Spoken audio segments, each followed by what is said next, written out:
What's up, Nate?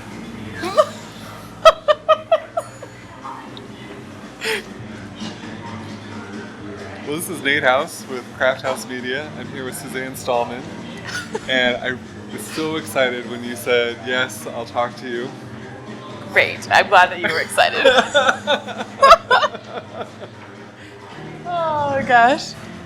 And so one of the reasons I wanted to talk to you was that I think you kind of have a transformation story, that you've had to overcome some difficulties, and that you do something that maybe most people don't do. That's probably accurate there. Yeah.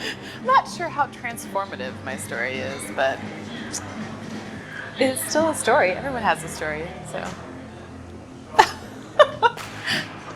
Yeah, so your story, like what I know about you, I know that you're a really badass CrossFitter Oh, gosh. and a coach there, Yep, and that you're also a firefighter. that's correct. Those are the things I know. Okay.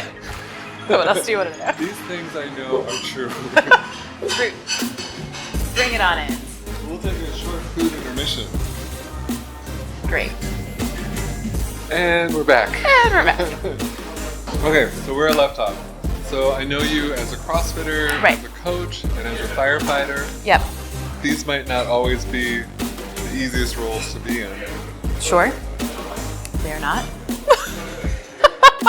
I mean, firefighter, paramedic, like doing that as a career, it is obviously very people oriented. So you have to care. If you don't care, I feel like there might be a red flag. Like, hey, you probably should talk to somebody.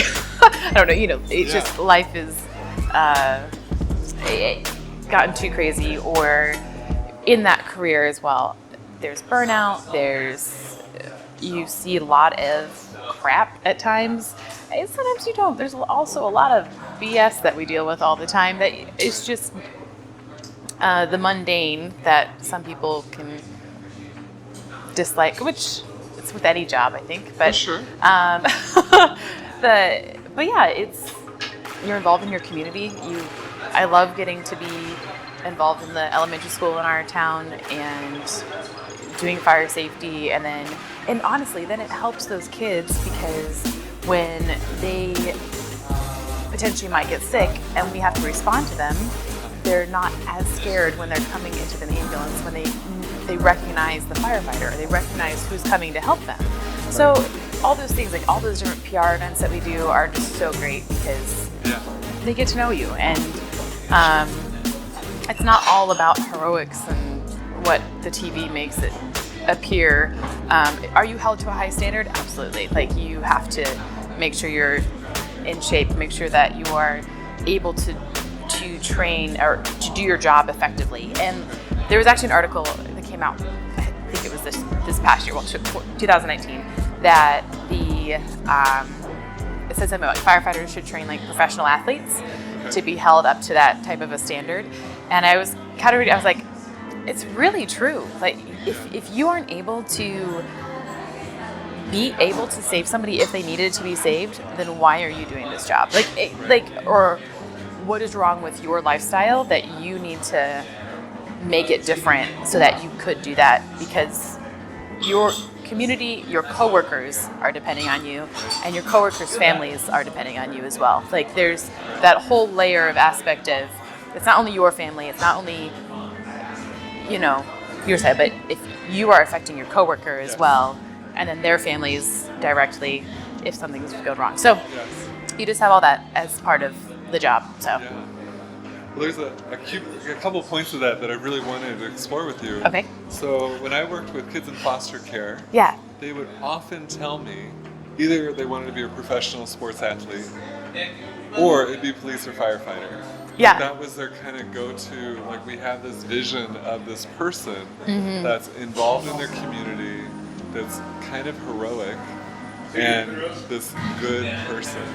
Sure. And so, like, what is like, you kind of just told us you need to train like an athlete. Yeah. And you need to have good people skills. Yep. You sure do. And I think a lot of that too, the kids get that drive or that ambition from seeing the police and firefighters when they do different community relations, or you visit the fire station, or I see that. I remember as a kid when I went to the firehouse in elementary school, and I remember when they used to do rides on the fire truck in the hose bed. They don't do that anymore. But when you used to do that, like, that was so fun. Now, that wasn't where it started for me to be a firefighter, but it was. I remember those times, and I bet as foster kids, as this is really loud in the background. I bet as foster They kids. vacuum the grinders at the coffee shop. It'll be fine. It'll be fine. So, but I bet as foster kids, I mean, if they don't have someone that has actually showed interest in them, and then you can make an impact like that on somebody just by spending a moment. And I think life is full of moments, right? Moments that impact you, and you have that one person that actually takes the time to acknowledge your existence and that you matter. And do we fail at this? Absolutely. Oh, sure. But there We are all fail all the time. but there are All the definitely failures. great times where you can just, it might be no more than just recognizing that that child is there. Yeah. And it could be we're there for the mom or dad or whatever, but say hi to the kid, high five, whatever it might be. Yeah. Yeah. Yeah, that simple human interaction can make. So it was becoming a firefighter, you think, started with this visit to the fire station as a kid? No. No. No, it did not. So, growing up, I always wanted to be either a doctor or a teacher. And if I was going to be a doctor, I wanted to be an ER doctor. And to be an ER doctor, I wanted to know the pre-hospital side of the world. So that's why I was becoming a paramedic. And plus, it'd be a step ahead for medical school if I did go on.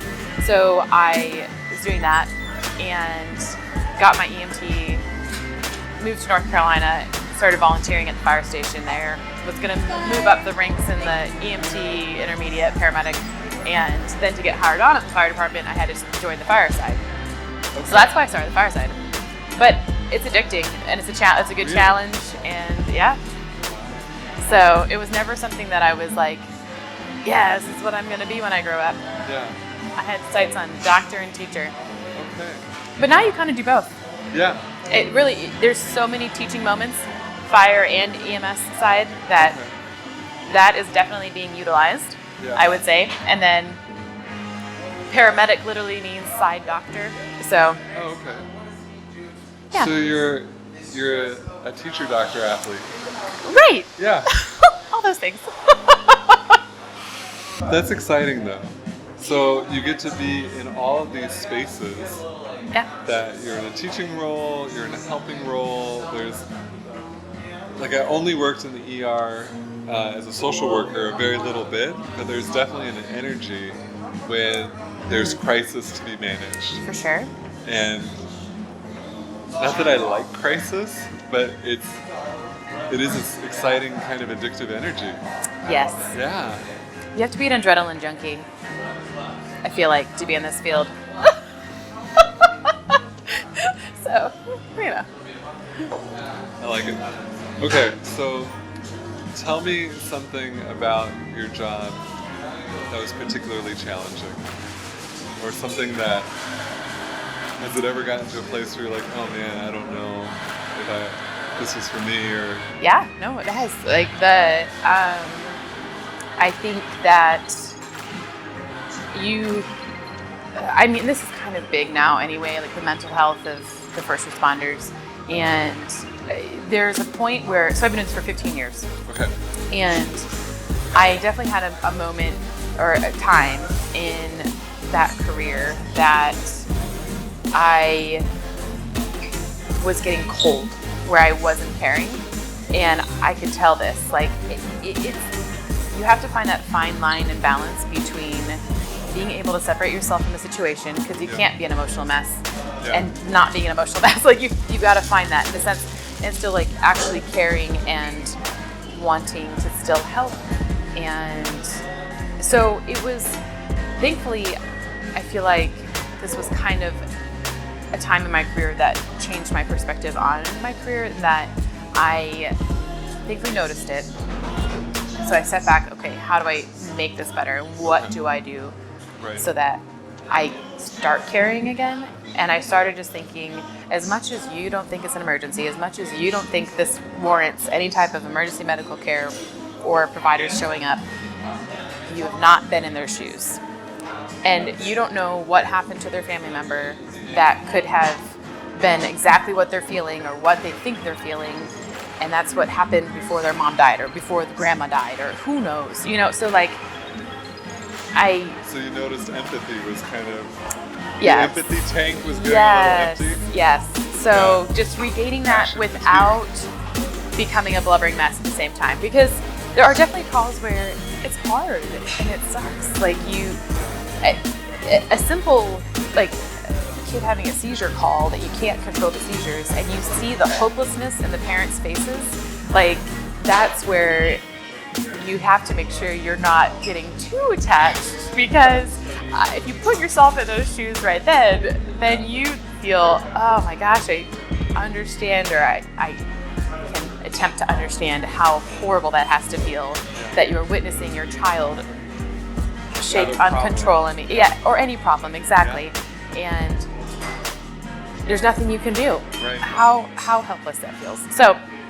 yeah, I don't know if I actually answered your full question though. No, that really brings me back. So when I started working as a social worker, my first supervisor told us that we had one condition on we could judge how effective we were. And we could never say, like, I did a good or bad job based on the outcome. We had to decide that I did a good or bad job based on did I do what I could do. Yeah. And that's a really hard space to stay inside of, because so often we want to save people, or we want to, the medical model is save them all. You know Right. what I mean? Like, that's how you know you did a good job, everyone lives. Well, a lot of times we have no control over the outcome, but we have control over did we provide the service. And do they give you that when they teach you to be a firefighter? Like, no, like, too much? I mean, I feel like it's very cut and dry in the sense, well, for being a firefighter, like, did you find the person, get the person out? Did you, if you could, did you make the right choices on scene? Which thankfully, I mean, with firefighting too, you usually have higher ups making just absolutely, because you can actually read smoke and kind of know what's happening. Like, the more you know, you can have a fearful respect. Like a not what am I thinking? Not fearful respect, a healthy fear. Of respect of fire for sure. Like, and so I think we're very judged by protocols and did you follow them, and we can get some outcome response, which is great. And we do get letters and whatnot from families after the fact, which that obviously helps with knowing that yes, you did do everything you could. They realize that they're not upset at you, even if their loved one died, ended up dying or whatever. Like, they understood that, and you were there, and they were thankful for you doing everything you could. So. But I just wonder, is that message of we provide a service, and that's, if we provide a service the best to our ability, that's how we know we did a good job, versus we want to judge ourselves by the outcome. Like, that's kind of a tricky question, but... For sure. I don't know the answer. I feel like it depends on probably your supervisor. I feel like some would say, yes, you did the best you could, and we realize that. And I feel like some are always going to nitpick and figure out. Like, no one should ever die and nothing should ever burn. Right. Or, this was impossible. great, but you could have done this. Okay. And this was great, but you could have done this. Okay. And this was okay, but, or maybe, because they probably wouldn't even say great. They'd probably say, because I've worked for something like that before, where you could do everything to your ability, and then they would find something that you could have done differently. So, I don't know if that shows a perspective of what could be. Not that it's always like that, but. Okay, so the piece that you were kind of walking me towards was you said, I noticed I was being a little cold. Yeah. And that you had a turning point to regain to become Suzanne Stahlman that you are today? Right?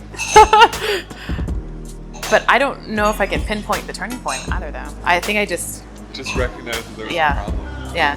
Wow. Okay. I don't think it was anybody that brought it to me. I think it was just me self-reflecting on how things were going, and maybe it was a moment of, is this the right career for me? I don't know. I don't know if that was part of it. Okay. I don't know. Interesting. I think it's also interesting that, this is being very honest, that you, in this career too, I think there's always moments of second guessing, or always moments of, can I do this if I were ever presented with this? And I'm just thankful that anytime I've had those thoughts, when those situations present themselves, you just do it. Like, training just kicks in, and it's like you just know what to do. So that helps solidify. And I try to, whenever I have those like moments of, can I do this if this happened? And if by chance something occurs similarly, or that you see that exact what if scenario that you thought up in your head, it just helps solidify, okay, I can handle it, or I know. So you start to trust yourself, trust your training. Sure, yeah. That's cool. So I have a group of friends who are scientists and doctors and all these different professional people. And we were going to buy the t-shirts that say scientists and male scientists, or doctor and male doctor. Like, you know, this I don't know if I know these t-shirts. So sometimes people get thrown in these roles of gender being part of, like, oh, you're not a firefighter, you're a female firefighter. Oh, you're, you know, and I was joking with my brother just yesterday about, like, he was saying, you're pretty good for a male CrossFitter, Nate. Like, that was, you know? Yeah.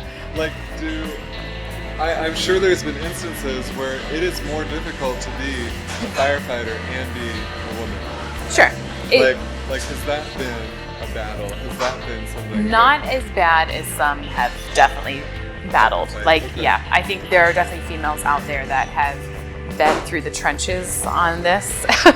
I have been blessed with amazing coworkers for the most part, and people involved around me just being supportive and all about it. You definitely still have old school mentality that she can't do this job, or even patience.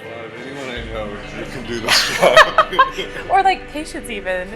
Though there are ways to pick people up. Even though I'm smaller, you know how to pick a patient up. Like, I can pick up pretty heavy people, but it's all about leverage and how you hold them and everything else. And one of my favorite patients, I picked him up off the ground and I stood up and he looks at his wife, he goes, "Did you just see that? She just picked me up." And so just funny. Or these patients are like, "Oh, don't hurt yourself." I got you. You know, you just have to prove them wrong. But you do have the mentality of firefighters too. Like, there's old school firefighters that they think that you can't handle the job, or whatever that may be. And it's just, so I do think there's still that, we still have to kind of prove ourselves a lot of times, even though there are definitely men that probably need to prove themselves more than we do.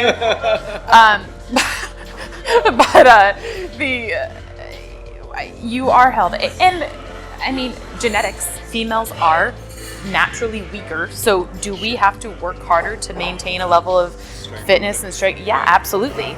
And we are held to the exact same standards. When we're going through the academy, nothing has changed for us. There's no different weight, there's no different timing, no different scenario of you can do less reps or you can do less whatever. There's none of that. It's the same time, it's the same stuff, which is what you need, because the fire doesn't care. Exactly. Fire really doesn't care. No, not at all. So all those things. But me personally, and I have not had to deal with like sexual harassment or anything like that. You do have to have thick skin, in the sense of guys are going to be guys. And I've always told the guys that I worked with, like, as long as you aren't saying something against me that I don't deserve, like, if I deserve it, okay, I'm going to own up to it. Right. Maybe eventually, maybe not right then, but but I'll own up to it and be like, okay, sorry guys, that was on me, you know. But otherwise, whatever. I'm very good at blocking people out too. If I realize that they're just joking around and doing whatever they want to do in my own world, you know, and then I'll randomly hear my name, like, huh? Like, literally do not know what you're talking about. So, but, and another thing that when I was traveling in Colorado, I ended up at this bar with a retired firefighter, and we ended up on the career, like, oh, what do? You know, so he found out I was a firefighter, and he goes, you know what? He said, that is so great. He said, I think it's amazing that women are part of the fire service, which is really odd to hear from someone, because he was definitely in his late 50s, probably early 60s, and so he's from the genre of women aren't in the fire service, you know, right. And he's like, women add a level of compassion and empathy that men just normally aren't sensitive to, and especially firefighters, the gung-ho, like, oh, I'm here to be the hero of the day, whatever. Right. Not that guys are all like that, but I'm just saying, like, you just have that masculine when you were job. talking about education and community engagement, Sure. I would think that women bring a piece to that really needed to be there. Like, that's Sure. a voice that And I needs think to it's be heard. great for the guys to be challenged in that too, if it is a challenge for them, just to let them tap into that side a little bit, so that they realize, hey, this makes a difference. And there's some guys that are really great at it, that they get on the level with kids. And a lot of them too are like dads, or they know they have got kids. And some aren't though, so they just know how to get down to their level and make them feel at ease and all that great stuff. But yeah, so I just appreciated that firefighter as well, saying, I love that women are in the fire service, because you just really don't hear that from that generation much. So, but Is there anything that people in a community members, that, like, if we knew to do such and such for our firefighters, like, what am I trying to ask? It's like, I'm from a small town. I told you I'm from Payson. Yeah. I know that we have a volunteer fire department. Oh, yeah. Like, the people that show up to save your house, your barn, literally are showing up by the good grace of the donation of their time. yeah. You know, like, what is it that people can do to support our firefighters? What is it the community can do to support our firefighters? We do something in the community where I work. They'll do meals every now and then, where they'll sign up and they make a meal, but then they can also hang out and actually meet us. So they eat dinner with us, which is cool. To support, I mean, on the political level, when we have different tax increases or what it may be, we're not asking for money because we're just needing our own personal vehicles. You know, like, that's not what we're asking for. It's usually because, hey, the city's budget doesn't have it. We need new gear, or we need new equipment. It's falling apart. All these things. So paying attention to, I guess, the polls in that sense, when those are on the ballots for voting. So when we're voting, vote to pay attention. Or just, I mean, everyone's entitled to their opinion and what they think is right or not right, but just pay attention to the sides of when things like that. I mean, that's showing actual support for the firefighters, I would say, in that sense. Absolutely. We have random people throughout the summer that will sometimes drop off like Gatorades or waters. That's appreciated. Like, we appreciate some sweets, but sometimes we get a lot of sweets, you know. But at the same time, at the same time, we're always we understand that people are being thoughtful, and they think that, oh, we'll give this to the firehouse for sure. Yeah. So otherwise, getting involved, if we have like a community event, getting involved, like we're doing movie nights at the firehouse and things like that. Okay. Bring your kids or whatever it might be. That shows support. That shows that our efforts into being a part of the community are worth something, and you appreciate them, and you actually want to be a part as well. So I think that's part of life, right? Show up for life. No. Yeah, and I don't, because honestly, those other things you mentioned, like anxiety and the depression and things like that, unless you're a close friend or family member, You're not just gonna know it. no, Yeah. you're not. Or like I mean, if you are close to a family member, paying attention to different cues might be great, and then calling them out on it. Don't give up on them. Be there with them. You know, all those things. Yeah. So, but you're right. We have a lot of vices that we go to. As everyone does. Yes. Everyone does. Whether good or bad. Would you encourage someone to be a firefighter? Oh yeah, absolutely. Yeah. When I encourage this career, I also say that you have to put in work, like especially females. Like this isn't going to come easy. Right. You have to be willing and ready to put in work. Don't be one of those females that lets the guys do things for you. That's not how this career works. And then also, when I used to teach EMT classes, it's like a 6-month course, so it's not, or less nowadays. It's not a huge investment of your life. You should be doing some form of ride time amongst that time in class, and you can figure out if this is good for you or not. Yeah. You might realize that you can't handle the sight of blood, or puke, or poop, or whatever it might be. Yeah, all of them. And if that's the case, you didn't waste your life. You learned some great life-saving skills that could potentially come in handy later in life, and you can move on. And it's not like you spent thousands of dollars on a college career or college diploma that. Right. So have an experience. Yes. And then So see. for sure, and it's really great in this area too. They have the Explorer programs at some places, and in the high schools, South County Tech, and I think one has like the fire tech, and then one has the EMT side. But you can get involved in high school, and then you're really not wasting any in your life if you realize, oh, this isn't for me, or oh yeah, this is what I wanted to do. Right. So that's cool. Yeah. And different places allow ride-alongs and things like that where you can have an experience. For sure. Right on. Yeah. Well, thank you so much for your time. Thanks, Nate. Thank you for all you do. Yeah. Keeping our community safe. I do what I can. It's a big deal. To help out. It's definitely not all on me. Thank you single-handedly for saving all of us from all the fire. Thank you. Yeah, you're welcome.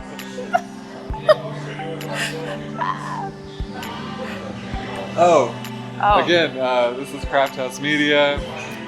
Thank you for sticking with us. Like and subscribe.